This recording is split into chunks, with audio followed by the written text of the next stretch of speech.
అట్లా డాన్స్ వేస్తావు. నువ్వు చెప్పురా పెద్దమ్మలు. ఏం చేస్తున్నావు? అపార్ట్మెంట్ కడుతున్నావా?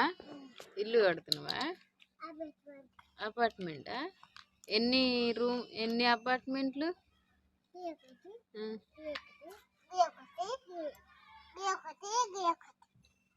మూడా? నీకొకటి, చెల్లెకొకటి, మీ ముగ్గురికి మూడా?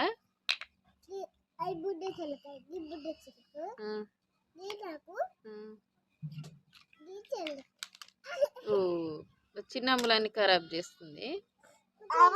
ఇగో అమ్ములకైతే ఈరోజు గుండె అయింది. ఎందుకు మమ్మీ? పెయిన్లా? ముగ్గురు కోసం అని ఇగో అమ్ములైతే ఇల్లు కట్టుకుంటుంది.